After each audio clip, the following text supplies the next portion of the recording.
And so there's that weird dance where we're like afraid to genuinely see and be seen, um, even though we're all desperately want to be seen. And we kind of have created this world where everybody's being looked at, but nobody's actually being seen. We're glamorizing these facades of who we are, but nobody's seeing the realness of people. And this is shifting quite a bit, and it's beautiful. But like the truth for most of us, if not all of us, is that parts of our lives are messy. And God bless if they're not. You damn well better live in a space of gratitude because for the rest of us, they are.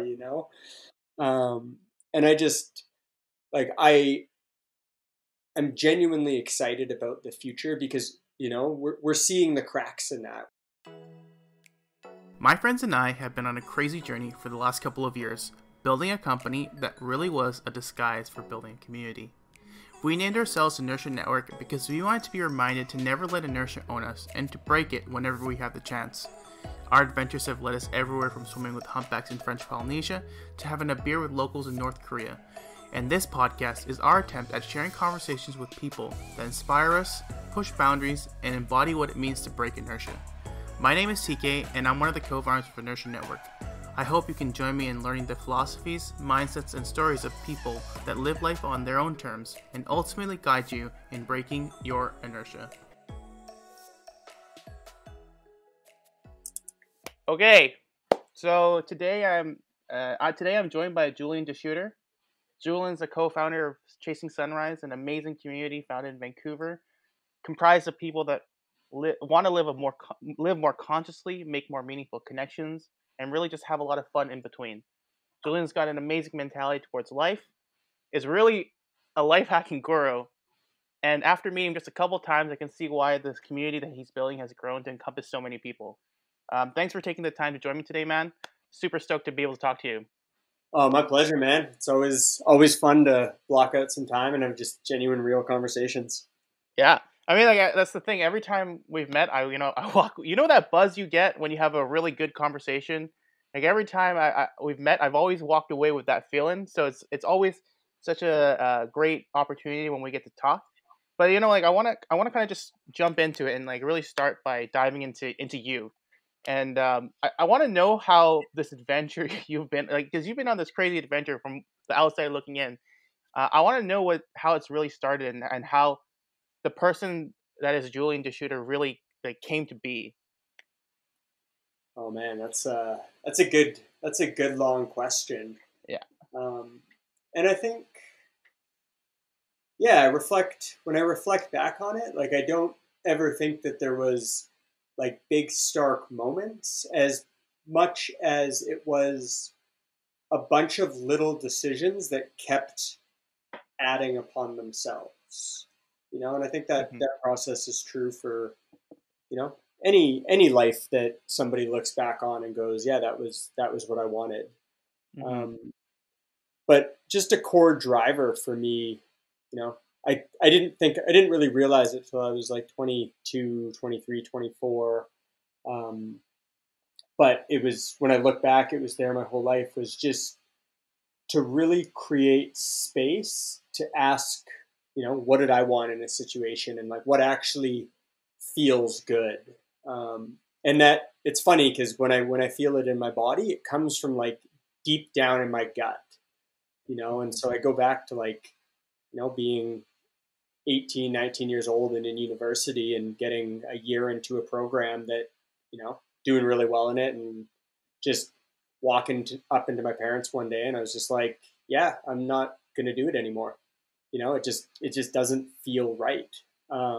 And super, super grateful for a mom whose response to that question was, awesome, what do you want to do? And there's a funny thing that happens when somebody is in what I call alignment, where the decisions they're making and what they're doing in their life aligns with them. And when that happens, just the natural energy inside all of us starts to come back out, And so a lot of the energy that I have in life just simply comes from being in a place where I feel like I am who I'm supposed to be, and of Hmm. course there's that like wanting to go and be more and do all that and kind of that whole stuff that erodes us. But for the most part, I feel at this point confident in making decisions that align with who I am, even if they're unpopular by most people, Hmm. like that doesn't really factor into my decision anymore because I Hmm. know in the long run that'll end up doing more harm than good. Yeah, and it doesn't really serve you, right? I think I think a lot of the times we grow up and we're inundated with this desire to, I guess, either make the people around us please the people around us, but really I think that kind of makes it forms this thing where we don't we start to be a little bit less authentic to ourselves, and slowly over time we build this thing, build an ego towards this is how I'm going to present myself to protect myself and be the person that I think other people want me to be. And I feel like that usually leads to so much unhappiness and leads to a lot of how you describe it as misalignment.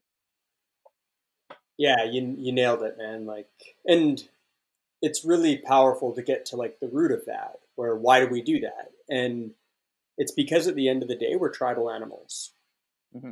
We get so much safety and security and self-worth from other people valuing and recognizing what we're doing, to the point that we end up downplaying who we actually are to fit in, you know.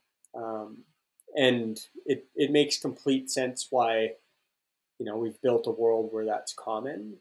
But on the other side of that, if you surround yourself with people who genuinely don't care about who you are, except for the fact that you are you, like where all they want to see is you happy and succeed. And, that doesn't matter if you're a billionaire or a busker. Hmm. When you start to surround yourself with people that just genuinely want to see you happy and engaged in life, you end up getting into this like really beautiful spot where you're accepted and loved by the tribe Hmm. for being authentic, right? And to me, that's really the sweet spot. When you're surrounded by a whole bunch of people who just you know genuinely love you because you're a human being and because they align with you, and who continuously give you permission to be and act how you want to act rather than how they want you to act. Hmm. And so when I go back to like my story, I think about growing up. I think about like the moments that shaped me before 10, and a lot of it was there was a lot of permission. Like my mom was always one of those ones that, if I wanted to go play in the creek and, probably get into some trouble, she would let me. Hmm. It was never, there was like a healthy amount of questioning, Yeah. with some of my decisions for sure, but it was never, you can't go do that, unless I Yeah. was obviously putting myself in danger. And like, Yeah. I remember being like 5 years old and climbing, 100, foot tall trees, Wow. scared the hell out of my mom. Um, but when I look back at that, it was like, it was that permission that laid this, scaffolding for alignment later on in the road when I Hmm. wanted to like leave university and go do something else, or when I wanted to start a company. There wasn't that whole thing of like, am I allowed to? It was more of a thing of, do I want to? And Yeah. I think nowadays it's so powerful.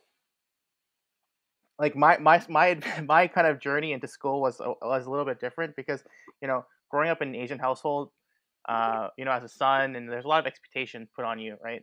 And you kind of grow up and you want to make sure that all the sacrifices that your parents made are uh, they're worth it, for lack of a better word. Whatever that meaning that you give that, you put it on yourself.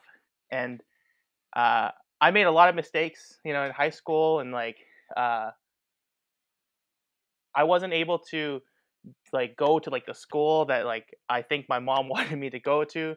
But I don't think my mom was putting that pressure on me. I think I was just putting myself in that position. And I eventually I screwed up. I went into cooking, and then I came back to school, and I think it was like a great And I came back to school because I wanted to go.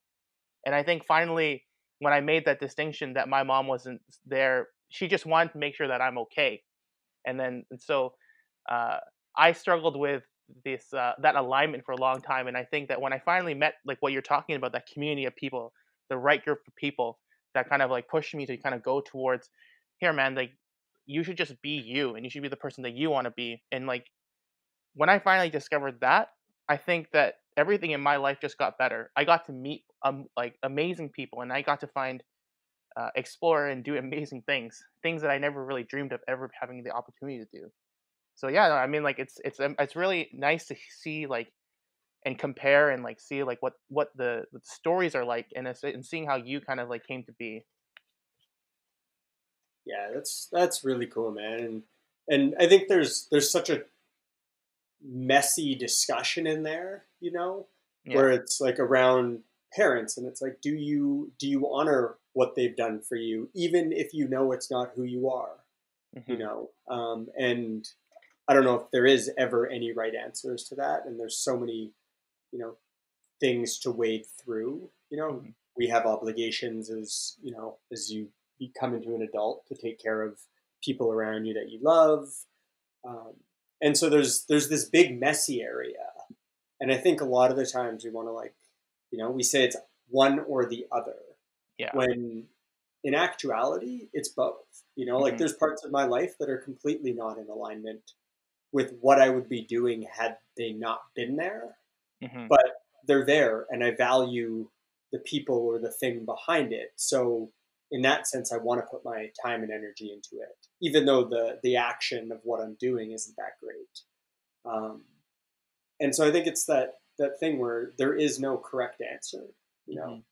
Hmm. Um, but the really important thing that I kind of keep going back to in my mind is like, where in my life am I, you know, projecting that sense of what somebody should do on other people, Hmm. you know? And it's, I'm at a point now that in a lot of ways I want to just, you know, I'll give people my thoughts and opinions if requested, but at the Hmm. end of the day, realizing that every single one of us is on such a unique individual journey, and we're all at different points in our story, you know? And so for me to jump in and say somebody should, you know, like, I'll get somebody that reaches out and they're 24 and they're like, should I go traveling? And I'm like, I don't know. Should you? You know? Yeah. Um, because I honestly don't know. Like, what does your gut say? Are you Yeah. genuinely curious about exploring the world, or are you running from some stuff that's going to haunt you 5, 10 years down the road, and that Yeah. this is just escapism? You know, and Yeah. it's such a complex but beautiful thing to unravel. And to me, that's the whole point of being a human, is like getting to the core of who I am and just living fully and softly, unapologetically in that, Hmm. and then dying. You know, like that's Yeah. that's the journey. As And I think crazy as it is. you touch upon like a really interesting thing, because I think, yeah, it's like I think we have this like weird. A lot of us have this weird thing where we kind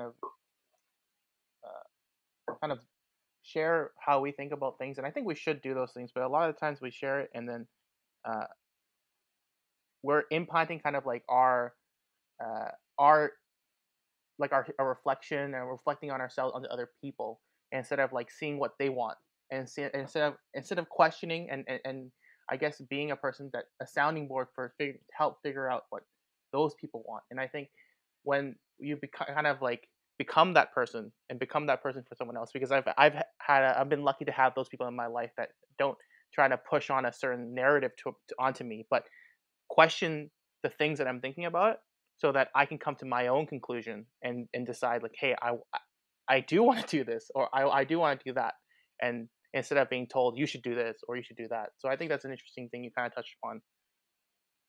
Yeah, and that really came from this space of, like, even if we're having, you know, this podcast where Hmm. I tell you a story, and if you agree with it, all of a sudden I feel good.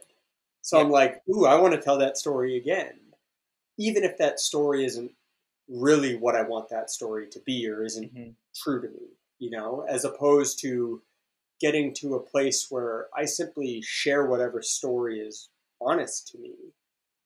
And if it's not somebody else's story, that's cool, you know? And one of two things will happen. Like, either I continue to stand in whatever feels and is genuinely right for me.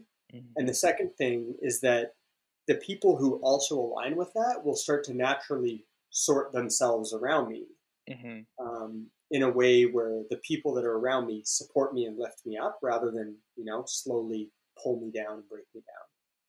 So it has a cool mechanism if you just are willing to sit in the awkward discomfort of the transitionary phase. Yeah. I it's like one of those things. I feel like this podcast is going to be a lot of me really vibing to what you're saying, as I usually do. But I kind of want to move that conversation to kind of another thing that you just mentioned, because I think it's kind of we kind of live in this time in a world where I think a lot of people have a trouble being authentic, and I feel like authenticity is really the key to a lot of self-actualization and being conscious and really starting to like move towards what you really want out of life. And like uh, I guess to really share your own vulnerabilities and yeah, in the end be that person that you want to be. And when I see someone like you who's kind of um, has got a lot of wisdom and I know I don't want to say figured it out because I know you're a human being and you have your down moments, but like in a lot of ways you have a lot of insight and input. Um, I want to know how you think or how you navigate the world where it seems like we're a lot of us are just putting up appearances and start moving towards trying to be true to ourselves. Yeah, man, those are some really good questions, and I think, to anyone listening to this, I think like sorting that out for themselves is probably the most important task that they can do, because it's never going to happen overnight. And the sooner they get to that point, the more at ease they feel in themselves, Mm-hmm. And for me, like, yeah, when I really, really think about it, like first and foremost, it always comes back to holding like a space of compassion, for myself, for you, for everybody else, because for the most part, like, if you want to accept some pretty kind of large truths, like, one, being a human is both hard and confusing, Mm-hmm. you know? Um, it's just like being a human and, doing the day to day and kind of maintaining and growing and, just surviving is tough enough. But then we have this whole other world where, we've kind of turned all of ourselves into these, mini brands that have to say things and put our image out there that is just a small fraction of who we actually are, Mm-hmm. you know? Um, and so when you actually like look at that whole picture and what's required of an individual human, it's messy, it's confusing, it's, some people have it all, or they look like they have it all figured out, but nobody does, you know? And there's so many examples of some of the greatest people in history admitting they basically were just winging their whole life, you know? Yeah. And so I think like when you come into any space with that of just pure trying to understand what's going on in compassion, first of all, it takes all of the angst out of it, all of the like, oh my God, I got to get it right, Mm-hmm. you know? And the kind of second part is the variability of being a human being, Mm-hmm. especially nowadays where like, so you put something out into the world and you're trying to be authentic with it. Does that mean that I have to do that 100% of the time? Well, if I don't do it, am I a fraud? You know, when in reality, like some days I wake up and like my only mentality is, God, I want to work all day, every day.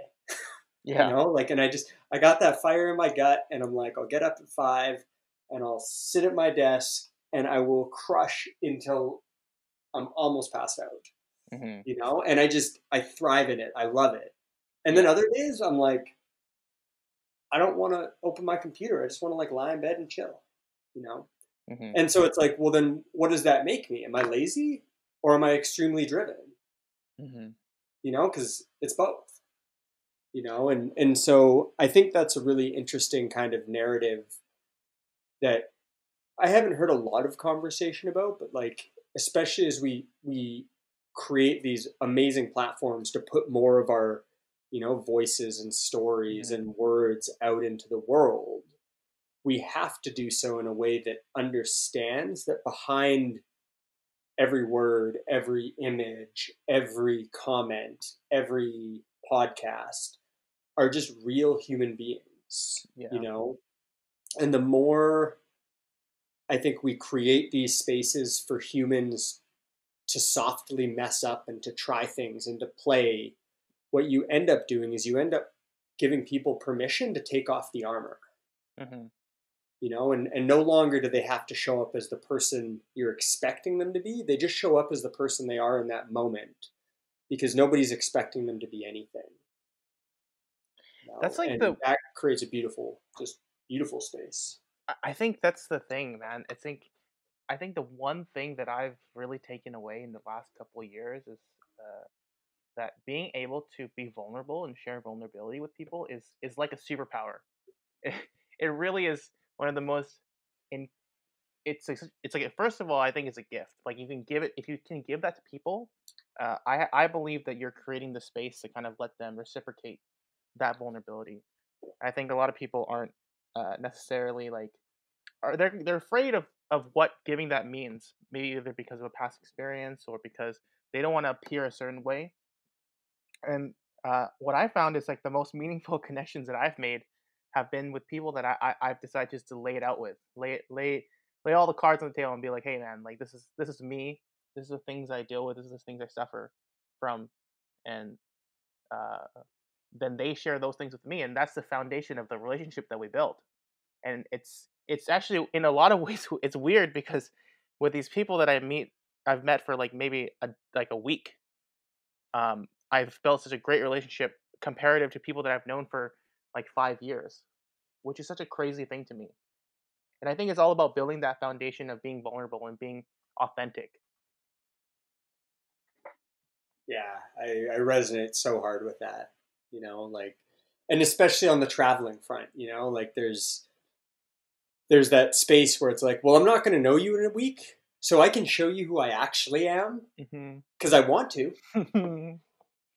But if you don't like me, it doesn't matter because I'm gone, you know. Yeah, Um, and it's really interesting because you realize that we're never actually taught how to hold space. We're never actually taught how to be vulnerable, and it is very much of a teachable skill, you know.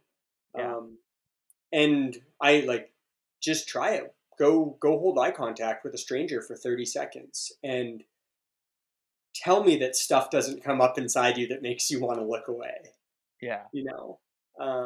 And so there's that weird dance where we're like afraid to genuinely see and be seen, um, yeah, even though we're all desperately want to be seen, yeah, you know. And we kind of have created this world where everybody's being looked at but nobody's actually being seen, uh-huh.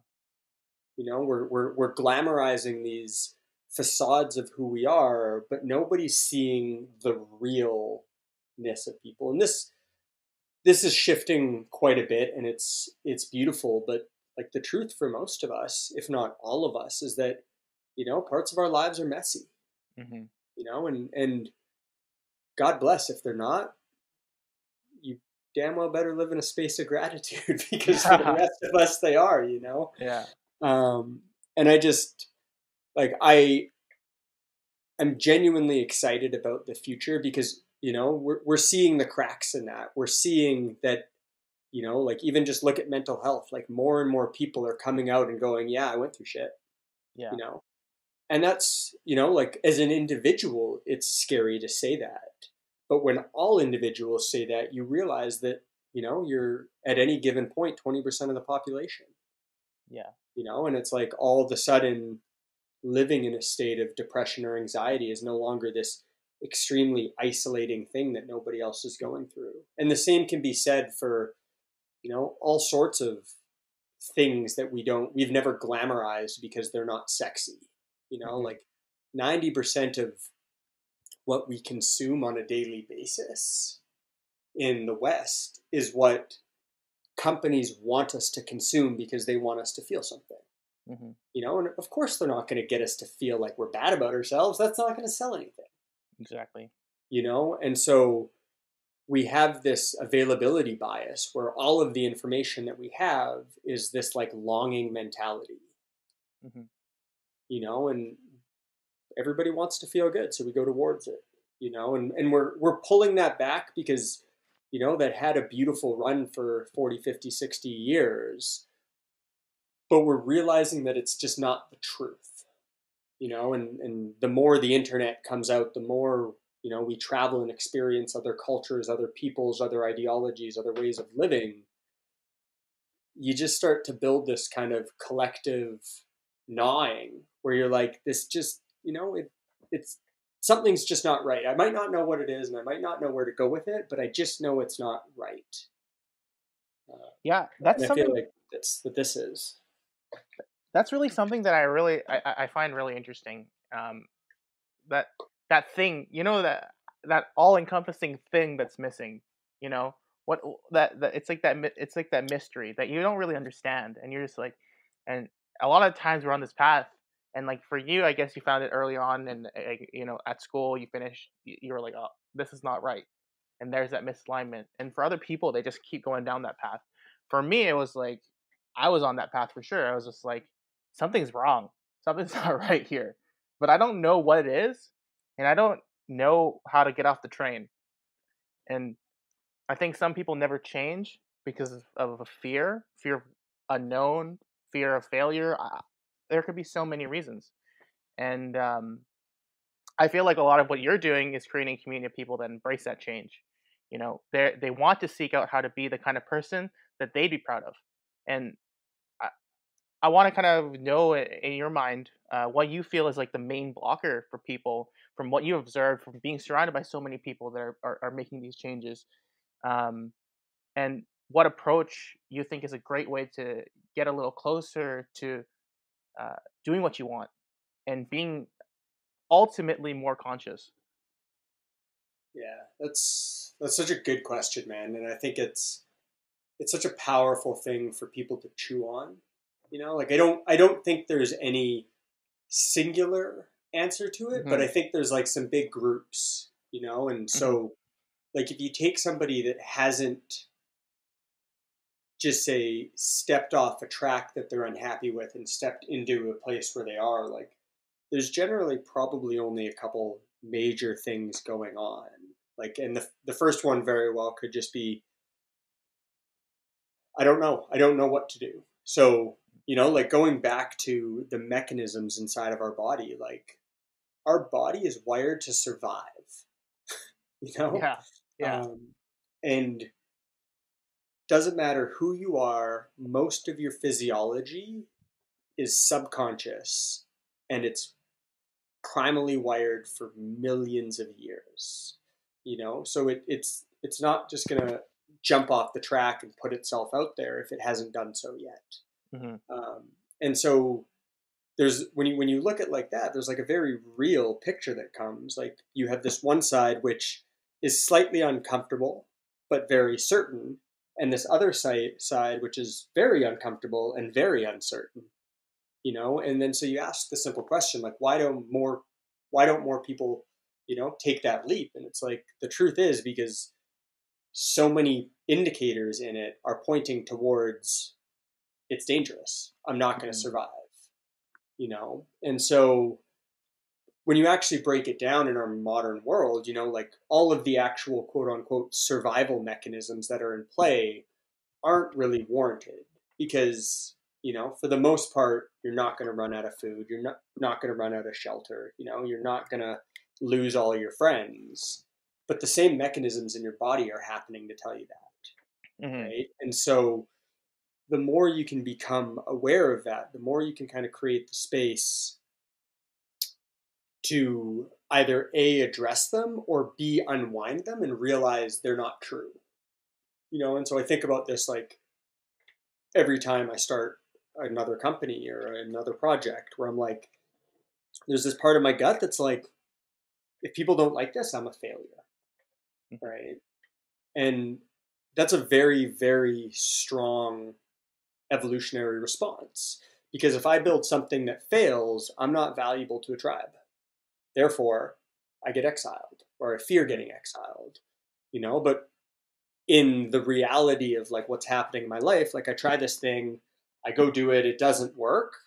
Most people don't care. Most people didn't even know it existed. And then, you move on and you start again. And like anyone's ability to get themselves to a place where they can actually understand what's going on in their nervous system biologically, and they can, move it to a place where they realize that the threats they think are happening aren't really threats, will be able to just start to move through those blocks way quicker. Mm-hmm. And the big thing is surrounding yourself with other people who build you up for trying rather than break you down. Mm-hmm. And that includes yourself. A lot of the times we're definitely our own worst critic. I think that's like one of the single most important things.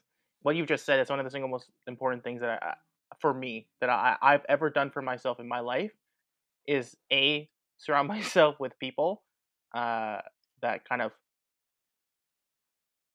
push you.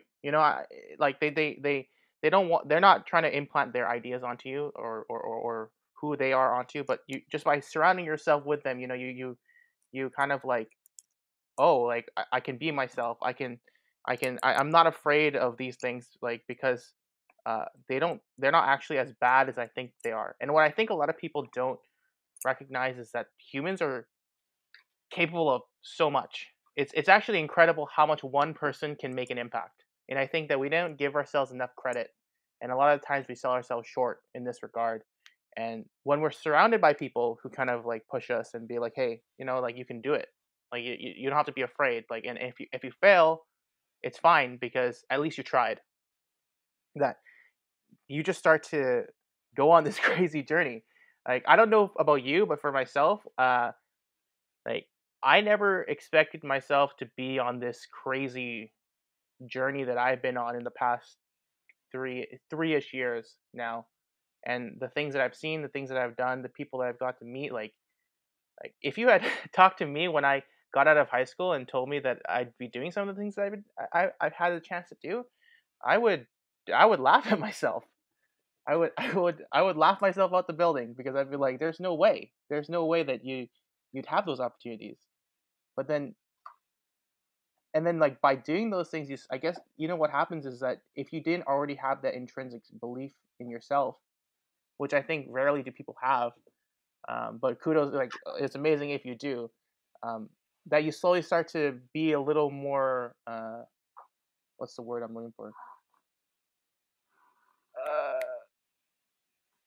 Not proud, but optimistic, or I can't think of the word right now. I'm blanking out, but like, you're like more down. You're more okay with it, and you're more confident. Confidence is the word. Confident about yourself.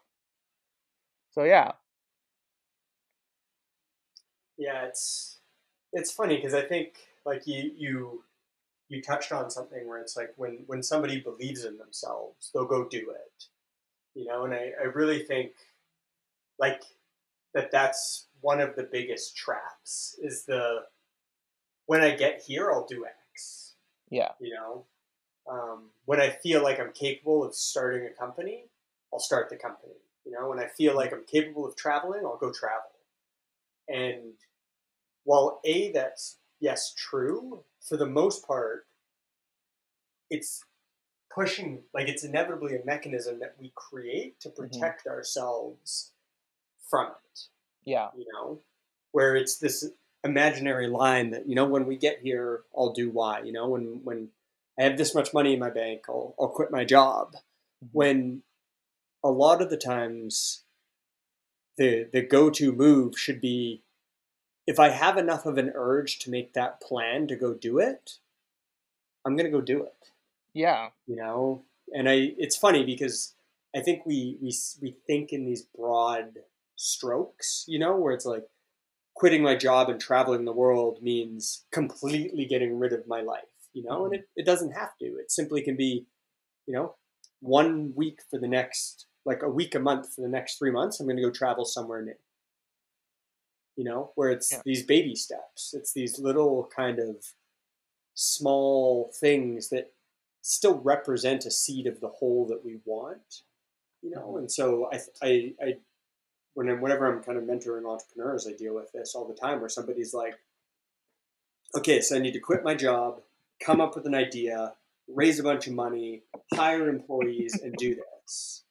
And I'm like, no, why don't you see if you can just like sell a product on Shopify, like just a single product. See if you can go get one sale. Yeah. Because if you can't get one sale, it's going to be really hard to get 1,000, if not impossible. And just really get to that soft space where you break down who it is and what you are and what's true to you into things where you don't have to leave your current, existence of reality to go do. And in a lot of ways, that's why we started Chasing Sunrise, was because, like for most people, quitting their lives and traveling is not an option. If you got families, I still want to build a career. I want to have some semblance of groundedness in my day-to-day life. I don't want to spend my whole life traveling, but I want a life that I can travel the whole time, and so CS kind of became this little weekend mission every weekend to like go do something that felt like travel, right in our own backyard, and most of the time cost nothing but gas money. And you realize really quickly that like there's so much, and that all of the kind of fantasizing about traveling was this narrative I built into my head that made me long for something, but ultimately wasn't what I wanted. And I just feel like there's so many beautiful opportunities like that, and for those sitting on the sidelines with that longing, like it's a challenge to like look at that and go, how do you make that happen in whatever tiny form you can? Because if you can't do the tiny form, it's extremely difficult to do the large form. Yeah, I think one of the things I think people get caught up on is like I think we look at things in extremes. We like even going back to the whole authenticity thing. It's like, or when we portray it a part of ourselves, I think we go into extremes. Like, this is how I have to portray myself, and when we do things, it's like this is, I have to go into an extreme, and like I have to drop everything, and I have to give this my 150%. And I think that's a lot of a narrative built of that. That a few have done and a few have like accomplished, and that's fair. That's like their story, and I think that we look at that and we see that success of those people, and we're like, yeah, that's what I want. But really, it's just like that's how they've defined what they want. That's how they define success, how they've defined fulfillment. But we don't really, and then we take those definitions and we just say this is what it is for me now. But we never sit down and question it, which I think is an interesting thing. And I think that's what's admirable about like trying to be more conscious and actually giving yourself the space to really think about what is it that I want to do and what is it that I want to succeed in, and does it really mean that I have to quit my job and go backpacking through Asia, or does it mean like, hey man, like I want to see more of the world. I'll do it later, or I'll do it now, or I'll go hike up a mountain. And like this is like, and be appreciative and have gratitude towards the things that are so close to me that I don't usually take advantage of. Yeah, man, and it's such an interesting time because so many people are telling you what to do now. Like before it used to be the marketers and the TV, and then the radio, and then it was a handful of internet celebrities, people who've like rose to fame where they built these massive followings via email and gurus and this. And now it's everybody, which in so many ways I love, because the barriers have dropped to zero. Mm-hmm. It's like, you want to start a podcast, record a phone call. There's episode 1. Yeah. Like, the barriers for so much are nothing now.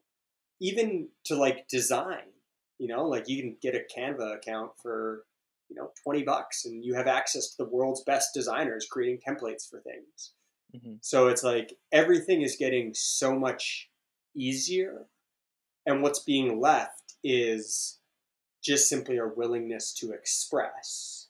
But the flip side of that is that a consumer of information, you're getting a million different people yelling you from a million different directions about a whole bunch of stuff that very likely conflicts, and if you spend any time on Medium reading articles, like on any good day, if you read 5 articles, all of them will contradict each other. Mm-hmm. And so as like the reader of that, you're left sitting there being like, oh my God, what do I do? Mm-hmm. And it's funny how with so many people living on a planet, we're still looking for like the one way to be. Mm-hmm. We're still looking for the one way to do things. And you just realize that it hasn't, nor will ever exist. There's fundamental truths we're all chasing, but to get to those truths, there's a million different paths. And I think the hardest work that all of us have right now is to stop putting our trust in others and to start creating like the inward space to put our trust in ourselves, and to create that space on a regular basis that allows that little voice to speak up, and for me personally, like that's been through doing a lot of meditation. And there's a part of me that wants to turn around and go, people should meditate. But the truth is, people should do whatever works for them in whatever form to find whatever they need to find, and if Yeah. that's through meditation, awesome. If that is through running every day, cool. If it's through, it doesn't matter how you get there. What matters is that you seek it, um, and I think it's probably one of the most interesting kind of navigational dilemmas being alive right now is, how do you continuously go back to that place that the voice I listen to the most is the voice that's inside me?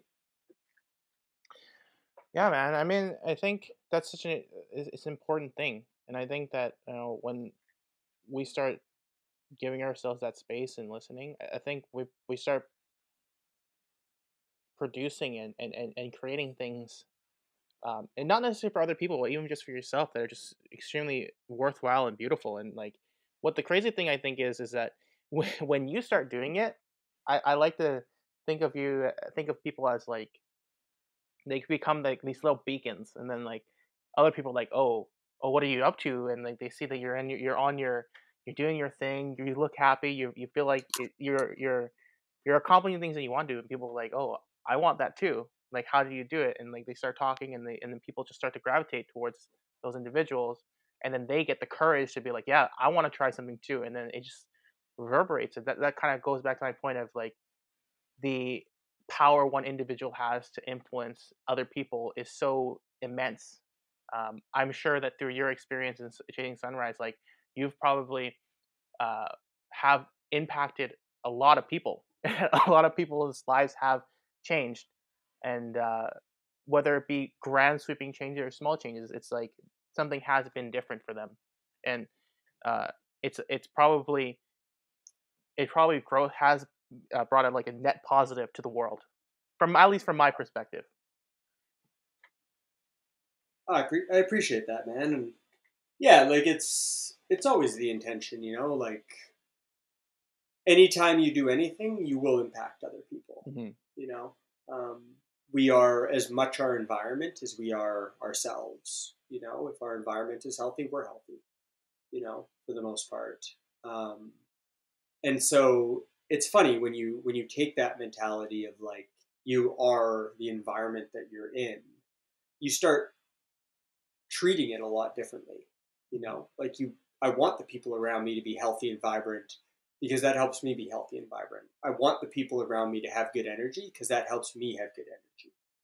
And like just take kind of the example of like if you have somebody, you can have 9 tired people and one person shows up with a ton of energy and gets things going, and all of a sudden you have 10 energetic people. And you're like, how did that happen? 90% of us were exhausted before that guy showed up.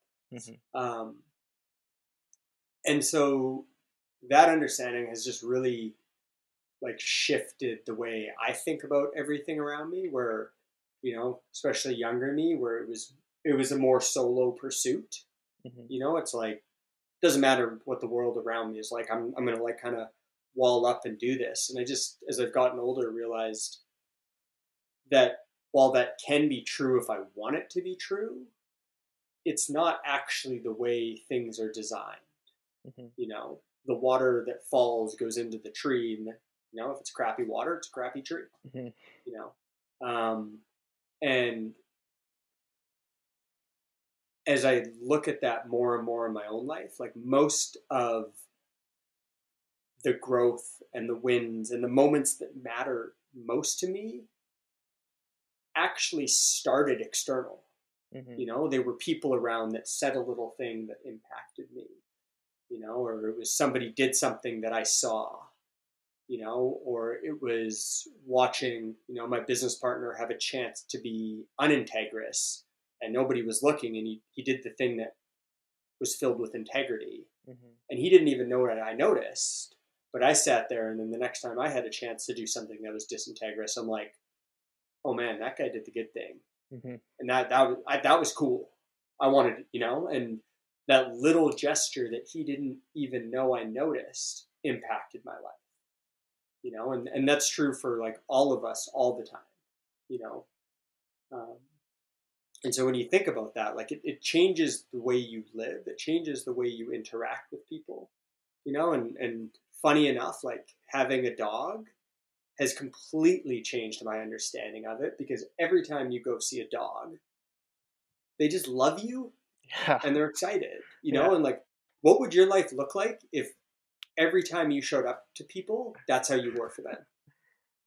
Like we can't comprehend that, and so, yeah, I think about that like a lot. And it's just, the more I think about it, the more I realize that it's like, I just want to be, in that space that is positively spinning upwards with other people, which of course gravitates towards other people that want the same. I kind of want to talk a little bit about, I know over the past half a year, you've really been taking some time to like reset and kind of like heal yourself and become and feel, I guess, a little more whole, because of things that have happened in the past. I'm kind of curious to know like how this time where you've just given yourself that space has it changed your perspective on things, or like how have you how has it been for you? I'm just curious. That's like, I'm curious to know. Yeah, I don't want to say I'm a different person as much as I have shed so much of the old stuff that didn't serve me, as well as was forced to confront the lies I was telling myself that I wanted to be true, which is such a powerful, powerful thing, and so I've had like probably the last, just 6 months to, to really move to this space that is consistently oriented towards quiet, calm, slow, which, if anybody knows me, is very different than a lot of my personality, which is, like, I like being out there. I like living hard. I like going fast, and, younger Julian honestly didn't find value in slow, and I know now that it's not because it wasn't there, it's because I didn't want to look for it, and that ultimately I was deeply engaged in the feeling of moving fast. But these last 6 months of like slowing down and really looking at things not from the way I want them to be, but from the way of like what's true about them. Mm-hmm. You know, like you kind of look around the world and you're like, a lot of things start to pop up that just don't necessarily, fit with your current understanding, where like you just take the environment for one, like it doesn't take a lot to look at the environment and go, this isn't that sustainable. Like the way my very comfortable Western life is probably is not good in the long run. Yeah. And I'm talking 30, 40 years, let alone 300 years, Um, and so I've started to like look at a lot of those truths and even truths about my own existence, which in a lot of ways have become extremely powerful. Like I'm very acutely aware that at some point I will die, Mm-hmm. um, and spend a decent amount of time sitting with that concept, which in the West, we're so like, even those words, some people are going to sit there and listen to that and be like, you can't say that. And it's the truth, and what's also true is I don't know if it's going to be tomorrow or 200 years from now, you know, um, but something really powerful happens when you get honest with yourself like that.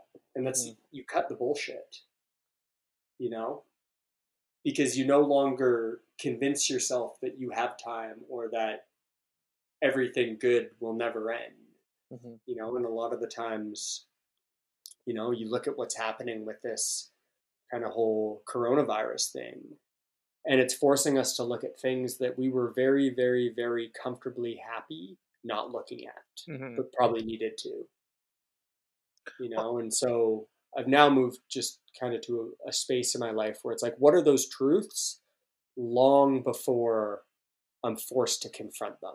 mm-hmm. I think what's really interesting is like acknowledging your mortality is both terrifying and extremely liberating. You know, like accepting that tomorrow I could get hit by a bus and I'll just die, and it's unlikely, but it could happen, and or I could like you said, they could freeze my brain and I could be a cyborg and live till I'm 400 years old. Who knows? But like when we kind of grasp the concept that we actually don't have an unlimited amount of time, I think that's when you kind of it actually is such a huge motivator.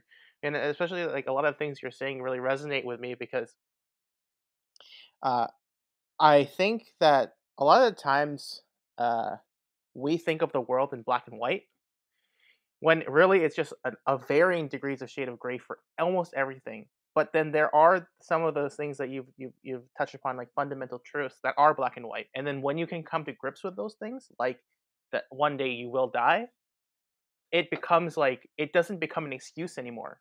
It becomes actually a fuel. At least that's the way I see it. And similar with things with like uh, being uncertainty. That to me is very black and white because I think you'll always be uncertain about something. So should that maybe it shouldn't be an excuse to not do it anymore because no matter what you do, that thing will exist. That uncertainty will always be there. So maybe instead you can weaponize the fact that you don't know what's going to happen. So you might as well give it a shot. Yeah, man.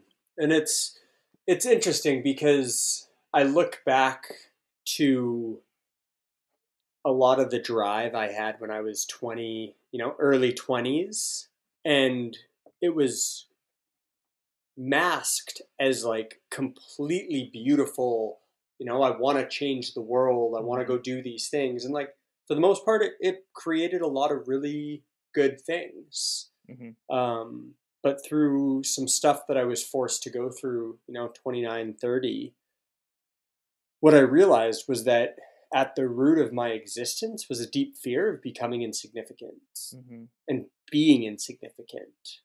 Um, and that was way, way, way, way, way down there.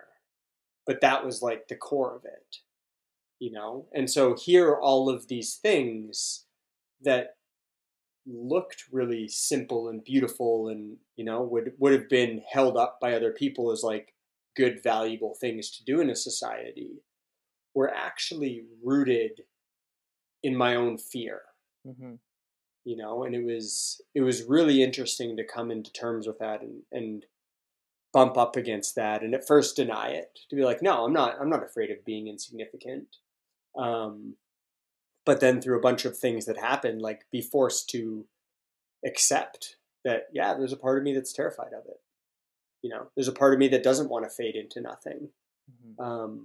Which was such a opposite narrative to the one that I've been telling myself basically my entire life. you know and as I sat with that and I started to like actually understand it, I got to this point where I realized like everything in its individuality is insignificant. Like why should I be any different? Like a water droplet in the ocean isn't sitting there being like, I need to be the water droplet of all water droplets, and the leaves on the trees aren't sitting there being like, I'm the leaf that's gonna never Mm-hmm. disappear with the seasons.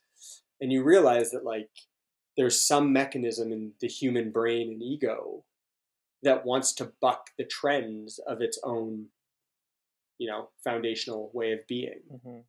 And it's been really interesting because as I've like worked through that, I've noticed so much of like the inner angst that I had as like someone in my like early 20s, and it's just faded away, where like all of life has just become play now. Mm-hmm. And the reason why that story for me is so powerful is because it wouldn't have mattered what I did externally if the foundation of why I was doing it was to run away from my fear of insignificance. Mm-hmm. I would have never been actually satisfied. I would have never got to that place that I feel at peace, which is what I think we're all chasing anyways. You know, um, and it was just a really interesting experience to be forced to confront it. And I only was forced to confront it because I was forced to slow down and couldn't do all of those things Mm-hmm. that I did to try and make myself feel significant. I think that's that's really interesting, like interesting self-realization. And I think a lot of people, yeah, it's true, there's a lot of narratives that we tell ourselves. Maybe about a couple months ago, I kind of sat down, and I've always this feeling has always been with me. I've always had this gut feeling, but like that I feel like I was always chasing something, and I wasn't really sure why. And then I would always prepare to go through these like crazy highs and crazy lows. And I think there was a realization that like I needed to bring myself more to the center and just acknowledge that's like maybe that thing that I was chasing was just so that I didn't have to sit with myself and like kind of understand who I was and like be okay with who I am. And instead of like fill that time and space with things, or fill that time and space with experiences, but not really acknowledge that uh, if I don't feel happy with myself and happy with who I am, and I'm doing it, and the root of it is for something that's not for me, but to like sate a part of my ego, um, and it was coming from the wrong place. And even though a lot of great things came from that, uh, it kind of like manifests itself in in a strange way, and it's a tough reality to kind of embrace. And I think a lot of in the last 3 years, I have had crazy highs and crazy lows, and in the lows, it's just like I kind of like shut myself off from the world, and like it's not a good place for me to be in personally. But I'm starting to learn more and more that it's really important to kind of like bring yourself into like the middle instead of like chasing some mythical dragon that you never know you're gonna ever get. Um, but so yeah, and I think that what you're talking about is really uh, important. And I think a lot of people, it's good for people to hear that, because uh, I think we don't get a chance to hear that a lot from other people. And when we do, we start to question those things for ourselves. Yeah, it's powerful, and I think we all experience it. I think that's the funny narrative here where, I love actually like how much sharing is happening now, because you realize it's like everybody's going through the same thing. We're just not actually connecting on it. So I feel like I'm the only person going through it. Um, and it's powerful because like when you take it back to like authenticity, we think of authenticity as like an outward thing, like the way they act outward is aligned with who they are inside. But what I've come to realize is that for me, like authenticity is an inward thing.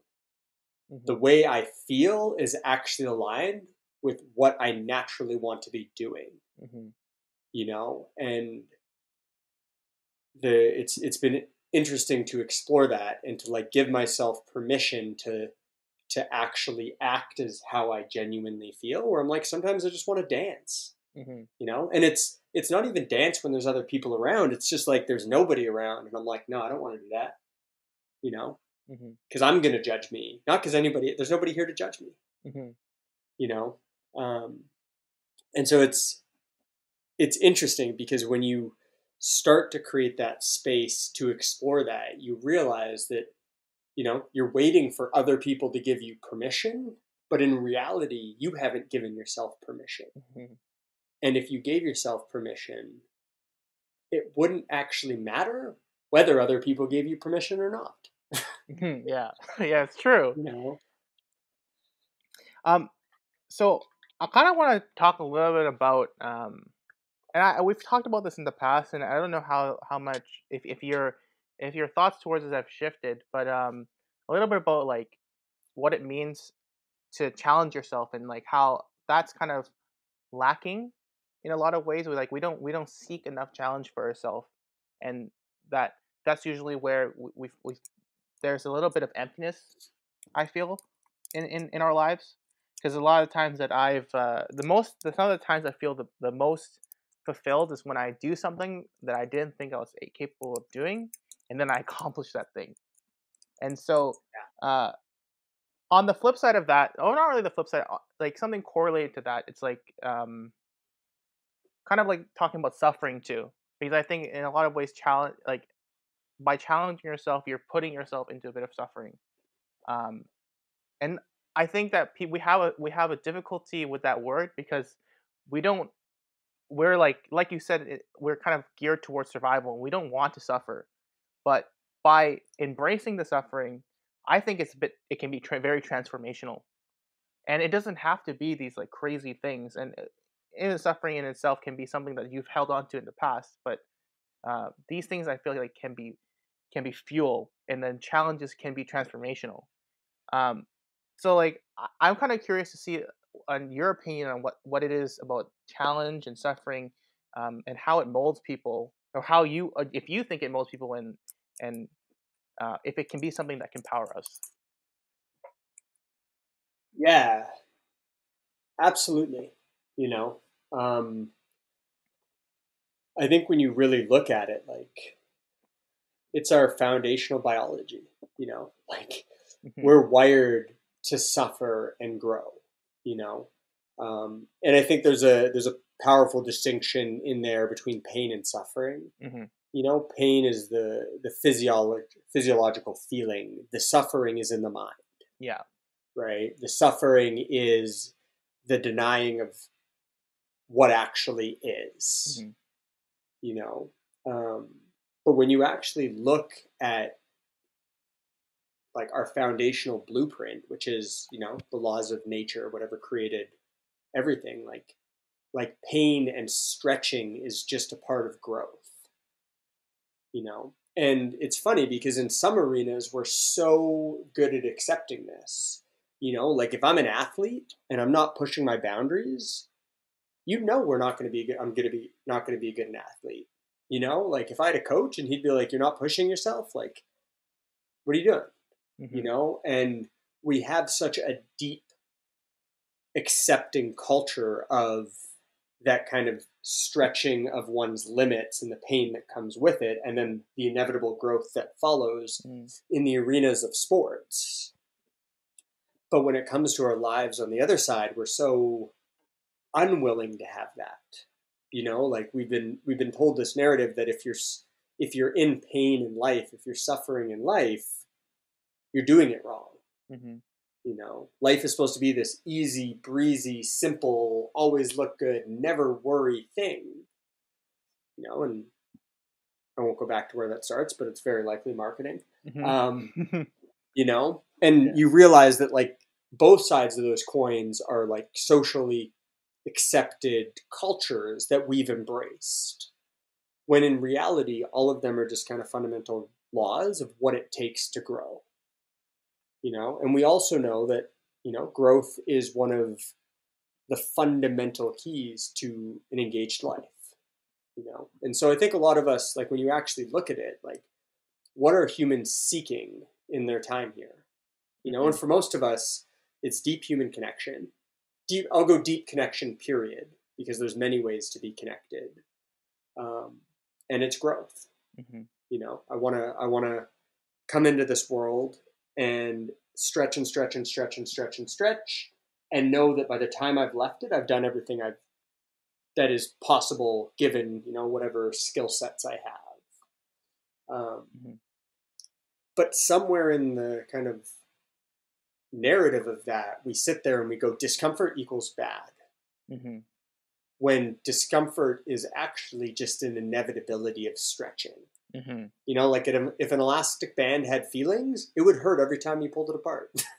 Yeah, it's true. And so what we do is we then feel that pain and we equate that pain to, I'm doing it wrong, I'm not doing it right, this is bad. Mm-hmm. And if you can switch that narrative, which many people have, many of the greatest creators, athletes, entrepreneurs have switched that narrative. Mm-hmm. What ends up happening is they use that pain as a North Star Mm-hmm. for where, like, how much they're showing up in their life. And for me personally, like if I don't feel slightly uncomfortable, I'm probably not leaning in enough. Mm-hmm. And I'm going to caveat that with our obsessive culture of growth that says we need to lean in all the time. And the truth is, like every other thing in nature, we have seasons. Sometimes I need to lean in really hard, and other times I need to put my foot on the gas completely. And both of those are okay. And so it's really about just like finding that flow in your life. And then once again, not comparing it to everybody else. Like some people's all in is other people's stop. Yeah, and that's exactly. Cool. So, but when I actually think about like everything, we've learned about being a human, and like, keep in mind, like there's been about 110 billion humans that have lived on planet Earth. Yeah. We're the trailing 8 billion of those. Uh-huh. We're not the first people here. We're not the first people that need to figure this out. There have been 100 billion people before us that have asked the same questions and come up with really beautiful answers. And I just find that funny every time, like when we think about like this self quest of what matters. Other people have gone through and ripped it apart in quite possibly every way that we can, and there is some amazing wisdom to start with those people. Well, actually, I have like I have a segue to that because I think you're someone that has a lot of wisdom, and you're a pretty rare individual to like have a chance to come back by and like have a conversation with. And I kind of want to like, for anyone that might be listening to this, kind of like get, and I know that you're gonna have a lot, but like kind of like 3 lessons that you kind of live by, and a follow up to that would be 3 things that you've like books that you've read that have really left an impact on you. And I'm sure there's a lot more than that, but let's just say for the sake of this question, if you had to boil it to 3 each. Yeah, so those are good ones, man. Like it's always fun to put limits on things because you're like, what actually, if I I could only distill them down to three, give it to you as you go off to an island by yourself, what would they be?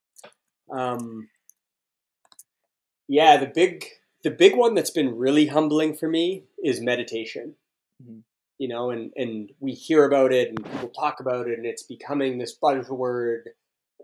And for most of my life, I was like, that's cute, you know, like it just, and I'd sit down for whatever, 10 to 15 minutes and, you know, I'd do the thing. It was pretty uncomfortable because I have this thing called a brain that doesn't stop, you know, as most people probably relate to. And then I started to get to a point with meditation where it became, you know, a daily ritual. And it became something that I started to take quite seriously and really, really go into understanding. And part of that was because of kind of situations I was going through. And the other part was just this like incessant, you know, word that just kept coming up. I'm like, anything that is thrown around that often for that long has to have some substance to it, right? And we're talking meditation here. It's not, you know, a buzzword that came up in the 60s and is trendy. Mm-hmm. You know, it's thousands of years of consistency and evolution. And as I understand more of it and I understand what it's doing in the body, what I'm starting to realize is that in the same way that working out makes your body healthy, meditation makes your mind healthy. And it's only in the Western world that we've forgot how important the mind really is. Mm-hmm. And so that matters to me very much for two reasons. The first is because a brain that operates well means the body and the environmental body and everything around you operates better, you know? And the neuroscience is now so clear, it's inarguable on what meditation does to your basically entire existence. But the second part goes back to like the conversation of authenticity, where it's like, it becomes that space to get to my truth in a very soft and gentle way where I can come out and I don't need to blast my truth all over everybody else to make myself feel like it's okay. I just know internally that it's mine and I'm okay embracing it. And it's really interesting to understand, you know, the resistance that I used to have to it, and how I had, and the struggles that I had with it, you know. But when I started to explore it, and I realized, like, okay, I have this thing called this brain that for 32 years of my life I've relied on for every waking moment, and then I want to stop for 10 minutes and I expect it to shut up. It's like, of course it won't, you know?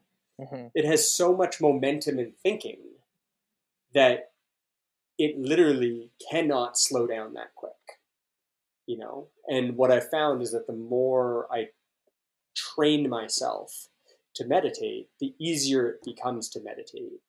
And at some point, it gets to a point where you start to realize that there's stuff happening inside your body and your experience of life that you have never, ever been aware of. And there is this world happening around you that is so impactful on your experience of life. It's beyond what I can bring to words, you know? Mm-hmm. And so it's really interesting to like go through this journey of like at first resisting it, not really seeing it, and then wanting to use it to still get ahead like I wanted to when I was kind of in my mid-20s, to realizing that it is one of the most powerful mechanisms to just, you know, lift up my entire experience of life and lift up and raise the level of connection I feel with myself, you know? And I just genuinely believe that like if you sit in silence every day for 20 minutes, at some point you stop being able to bullshit yourself. You know? Yeah. At some point you have to get honest with what's coming up. Mm-hmm. because by creating that 20 minutes of silence, you give the little voices inside you room to speak. Mm-hmm. And that whole process has just fundamentally kind of switched my world upside down in a way where I'm, happier, more joyful, more engaged, more aligned, have better focus. All the things that I was chasing before by not stopping, I've gotten by slowing down and quote unquote doing nothing. Mm-hmm. And what I realized, it was just a fundamental misunderstanding of how my body and operating system actually worked. To me, it now doesn't make sense to go days and days and days without checking in with my brain and giving it the space to breathe. Yeah, I mean that makes. I think it's one of those things. I think with meditation, it's one of those practices that I've always told myself that I'm going to get into, but I haven't like made the time. And what the funny thing is that like this whole situation now has made me realize that it's not that I didn't have enough time. It's just I'm not making time for it. And so yeah, I mean like I would love to get into meditation, and I think that after this conversation, I think I'm a little inspired to go for it and maybe try to at least commit myself to a small amount of time towards it. Yeah, just, like the other cool thing is like finding what works for you. Like for me, meditation started off as music. Mm-hmm. It was literally just throwing on like a really chill track that I could get lost in. Mm-hmm. And I just put it on repeat and go to that space where I, listened to and felt the music. And all of a sudden, here's the song that I've heard 1,000 times. And I was like, whoa, there's a drum beat in that. Mm. Oh, there's horns and, and there was this whole world inside this song that I had never, ever paid attention to. Mm-hmm. And it became just the perfect analogy for my entire experience of life, and you realize like most of the time we wake up and we just crush a cup of coffee, and like when you actually think about it, you're like, how'd that taste? And you're like, I don't know, it tastes like coffee. Next, and you realize that like there's so much that you can get out of every single experience. Mm-hmm. And that has been what actually led me like deeper into understanding meditation, where when you really go to the ends of it, it's like folding socks can be this wildly engaging experience. Mm-hmm. I'm not there by any means yet, but if you would have asked me that 10 years ago, I would have been like, get out of here, not a chance. It's folding socks. Go Mm-hmm. find something cool to do, and what I realized is that like we create this experience of chasing bigger and bigger and bigger highs, which is just a losing proposition. When in reality, if you can have fun folding socks, you win at life. Yeah. Yeah. So it's something I'm extremely passionate about. Mm-hmm. And I don't quite understand, how that's going to play a role yet. Mm-hmm. But it's one of those things that I realize that it is as important, if not more important, than something like daily exercise. And so much of like the internal discombobulation and the uprising inside of us can be explored through something like meditation. Mm-hmm. So, how about 2 and 3? 2 and 3, oh man, so yeah, like to really just lead on that, like I think it's so important to have the conversation of like there's no right way. Uh-huh. There's not even really a way, which is so terrifying and liberating. Mm-hmm. Where it's like, and I struggle with this because like I was an entrepreneur, and you're like there's a place to get to, and maybe there is, maybe there isn't. I don't know. Somebody knows, please let me know. but to say that there is one way to get there is one thing that I know is false. Mm-hmm.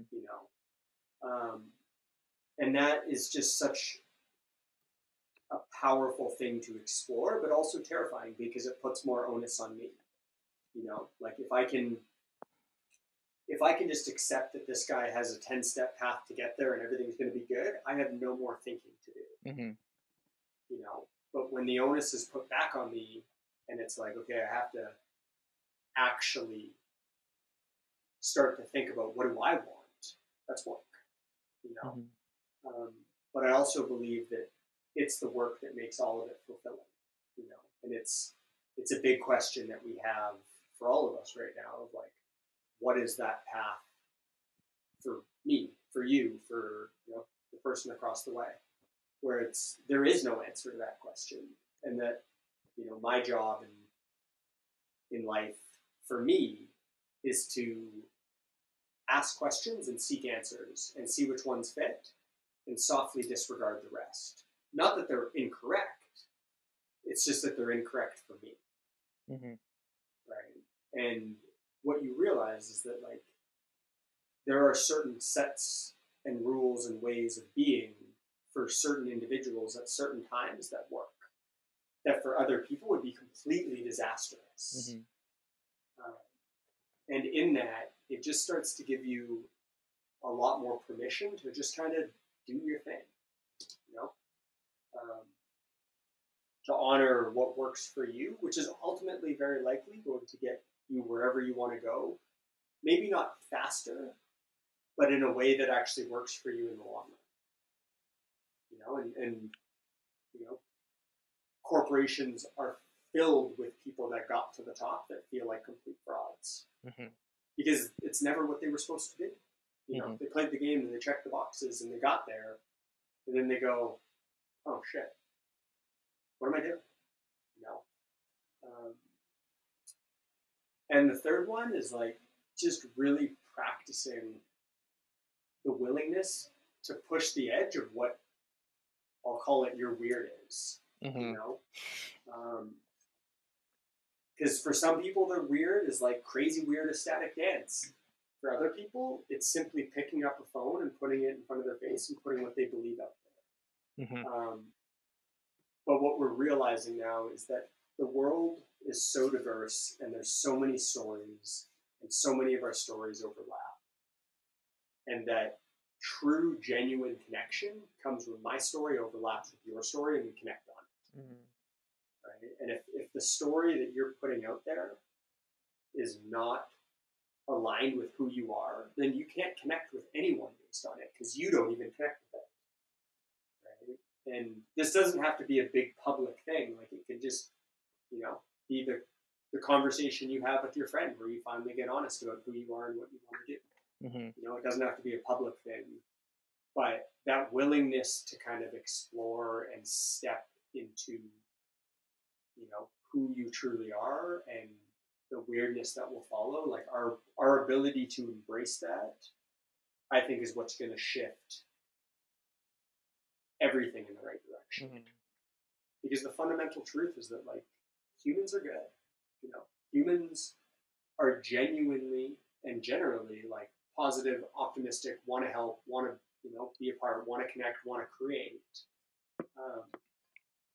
And then somewhere along the lines, you know, like we kind of just get jaded or we get tired or we get over obligated and then we quit. Mm-hmm. You know, but the cool part is that even if you're in that space, you can revive your energy. You know, Mm-hmm. Super inspired by guys like Jesse Itzler who are like 51 and slaying life.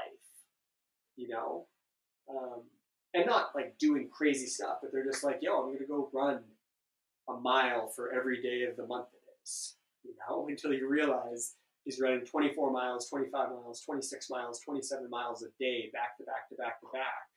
And he's 51, you know. That type of stuff just, you know, personally inspires the hell out of me. Mm-hmm. And then watching other people own their weirdness is one of those things that gives everybody permission to own their weirdness. And I think one of the things we're going to see over the next, you know, 5-10 years is just what humanity really is. and you can bet that it's bloody weird, but it's also beautiful. You know? Well, I'd be super excited for that, because one of the things one of my friends has told me way back in the day, it's like we spend all our lives dulling our edges, but it's like the edges that create the sparks. And so we shouldn't be trying to we should be like what you're talking. I really like what you're talking about, because I think it's really important to kind of embrace that weirdness. And I think it's so interesting when you finally embrace that, and then you find people that are like, that's sick, and then they just kind of like vibe together, and it's a great. And I think I agree with you. As time goes on, more and more of us are going to be feel the confidence to be that. And I think a lot of the generation that's growing up now is going to be like, yeah, just just be weird, and it's going to be okay, and we're not going to have a stigma against it. So yeah, man. I mean, I really appreciate those. I like those 3 lessons that you just gave. Oh yeah, they didn't come easy, man. Yeah. But most, good things in life don't. You struggle through it. You fight your own end. You try things out. Like I've had more than my fair share of trying to put myself in a box. Mm-hmm. And I still do so many times. Like if I ask myself, am I being fully authentic outwardly? I'm like, yeah. Some days I'm good, but other days I'm not. Yeah. But that's cool. It's not about getting perfect. It's about showing up. Yeah. And the more I see other people do it, the easier it is for me. Uh-huh. And I know that vice versa. The more I do it, the easier it is for other people. And that's that two-way street where it's like it's one thing for me to get inspiration from other people, but if I'm getting inspiration, damn well bet that I better be putting that inspiration back out. And that to me is where the real genuine relationships and connections and the good stuff, that warm fuzzy feeling you're talking about, genuinely happens. Mm-hmm. So it's not the easiest to start, but damn is it the most rewarding. Oh yeah. So I have before I ask you my last question, I want to ask if there's anything, man, that you're up to, that you want to plug or share. Yeah, anything that you're up to in life that you're excited about, or Yeah, man. In particular, no. Like the only thing for me is just reminding people to be compassionate. mm-hmm. It's crazy times right now, and it's so easy to step into this space where it's like somebody wronged me or somebody did X, or the blame game, or Mm-hmm. I've been trying to get a hold of somebody but they're not getting, and you just Mm-hmm. everybody's going through their story, everybody's got their thing, especially right now. Mm-hmm. And I know for me, like I've been through some pretty dark times Mm-hmm. that I wasn't in a place to share, and so when somebody asked me, what's up, I'm like, oh, nothing, just doing my thing. Mm-hmm. But the truth was, I was a disaster. Mm.